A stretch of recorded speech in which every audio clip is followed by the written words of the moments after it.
ॐ गं गणपतये नमः। ॐ पार्वती पतये नमः। ॐ लक्ष्मी नारायणाय नमः।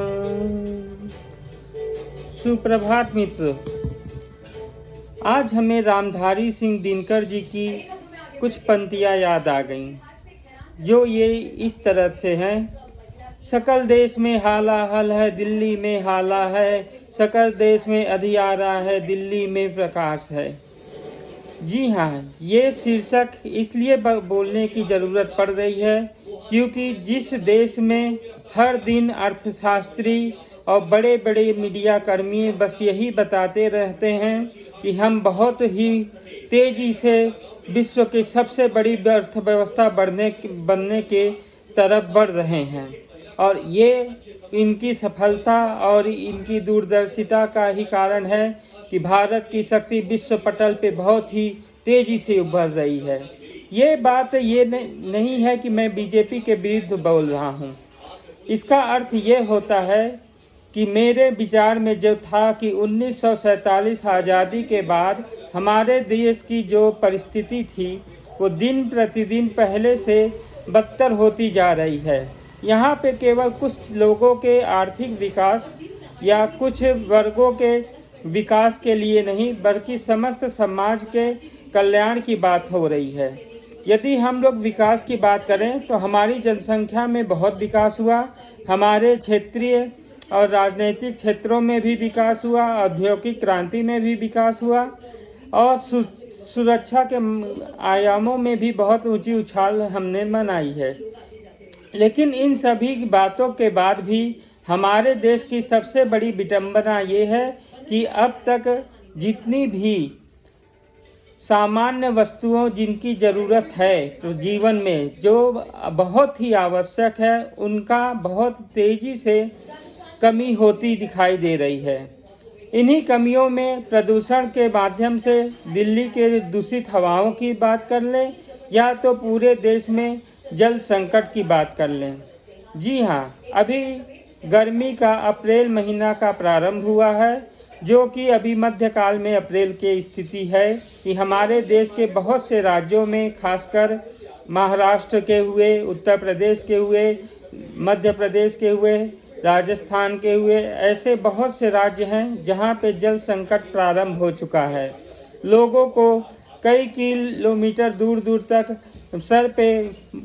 पानी के मटके लेकर बोतलों में पानी भर के आने जाने की प्रक्रिया दिखाई देने लगी है। पानी का जल स्तर इतना नीचे हो गया है कि उनकी रोज़मर्रा की ज़िंदगी भी बहुत कष्टकर हो गई है। इस तरह के परिस्थितियां और इस तरह के जो चित्र हमारे सामने प्रस्तुत होते हैं, उनको देख के हमें यही दिखाई देता है कि चंद लोगों की सफलता या केवल महानगरों की सफलता या खुशहाली उतनी सार्थक नहीं है जितनी कि हमारे राष्ट्रकवि ने कभी सोचा था। उनका ये कहना था कि सकल देश में ही सुख सुविधा समृद्धि रहे। यहाँ तक कि संविधान में भी ये लिखा हुआ है कि प्रत्येक व्यक्ति को जीने के लिए जो आवश्यक बुनियादी सुविधाएं हैं वो पूरी तरह से मिलती रहे। लेकिन जब दिल्ली शहर में ही जल संकट प्रारंभ हो जाता है तो अन्य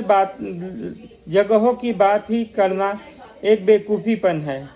1947 के बाद अभी तक देश में अनेकों शासक आए, अनेकों तरह के सरकारें आईं, लेकिन विडंबना ये थी कि हमारी जो स्थिति है आम आदमी की, वो अब तक की मस्त है। बस इलेक्शन के समय कुछ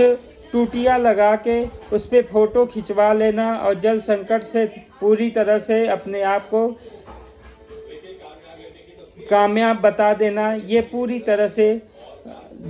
जनता के साथ धोखा है। वैसे भी इस जल संकट का उपाय बीजेपी के बहुत ही वरिष्ठ नेता तथा पूर्व प्रधानमंत्री श्री अटल बिहारी वाजपेयी जी ने कहा था कि यदि हम समस्त देश की नदियों को आपस में जोड़ने का प्रावधान लाद सके और आपस में जोड़ दे तो हमारे यहाँ के जल की समस्या के साथ साथ कृषि में सिंचाई की समस्या तथा मानसून के ऊपर इसके रहने वाले हमारी निर्भरता भी कम हो जाएगी। साथ में हमारे अन्य राज्यों में जहाँ पे हर वर्ष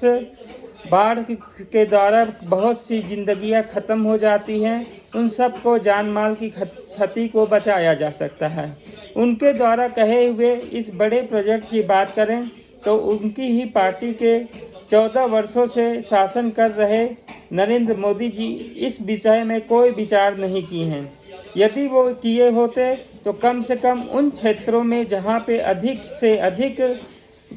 जल का संकट है, वहाँ पे उसके लिए पाइपलाइन इत्यादियों का व्यवस्था करके वहाँ पे समुद्र से या तो बरसात के पानियों को या कि नदियों को इससे इलाके को जोड़ देने से भी ये स्थिति कम से कम कुछ अच्छी हो जाती। भू स्तर पर बढ़ने वाली जल संकट का सबसे मूल कारण है कि हम लोग कंक्रीट के जाल में फंसते चले जा रहे हैं। कंक्रीट की जाल की वजह से यही स्थिति है कि बारिश में हुए जल के जो भी वर्षा का जल हमारे धरती पे गिरता है वो केवल नालियों के माध्यम से नदियों के होते हुए समुद्र की तरफ चला जाता है तथा कहीं इलाकों में अधिक बारिश होने पे वहाँ पे बाढ़ आने लगती है। खासकर बिहार के क्षेत्रों में तथा गुवाहाटी इत्यादि के क्षेत्रों में ब्रह्मपुत्र, गंगा, यमुना के इलाकों में इस तरह की हमेशा त्रासदी देखने को मिलती है। तो ऐसी परिस्थितियों से बचने का सबसे बढ़िया और इनका उपयोग करने का अच्छा तरीका यही है कि हम इन नदियों का जल कुछ माध्यमों से अन्य क्षेत्रों में जहां सूखाग्रस्त क्षेत्र हैं वहां पहुंचाने के प्रयास करें तथा इनके मार्गों में कुछ डैम बना के इनके बारिश में आने वाली बाढ़ों को दूसरी तरफ डाइवर्ट करके बाकी सिंचाई और उनके जल संरक्षण की परिस्थिति को पूरी तरह से अच्छी तरह से व्यवस्थित कर सकते हैं। वैसे भी हमारे शास्त्रों में हमेशा कहा गया है कि नल की हम लोगों को जल का दान देना सर्वोच्च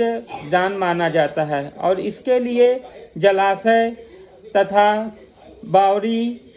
और कुएं इत्यादि का तालाबों का निर्माण करना अत्यंत आवश्यक है और उससे उनको बहुत बड़ी पुण्य मिलती है। प्रशासन जो हमारे मंदिरों इत्यादियों की पैसे लेके पत्थरबाजों और अन्य विशेष समुदायों को दान में देती है, उन सभी पे पूरी तरह रोक लगाकर यदि उस धन को केवल सिंचाई के माध्यमों में ही उपयोग किया जाए, खासकर उन क्षेत्रों में जहाँ पे जल की हमेशा से परिस्थितियाँ विपरीत रहती हैं, चाहे वो वर्ष का कोई भी समय हो, तो हमारे देश की ये दुविधा पूरी तरह से खत्म हो सकती है और सुख शांति समृद्धि भी बनी रह सकती है और हरियाली चारों तरफ फैली रहेगी। तो मेरा यही अनुरोध है कि सरकारें कम से कम अपने अपने क्षेत्रों के प्रमुख जो भी सूखाग्रस्त और अधिक जल वाले क्षेत्र हैं उनका चयन करें और उनके द्वारा जल के सही उपयोग का माध्यम बनाएं। जय हिंद, वंदे मातरम।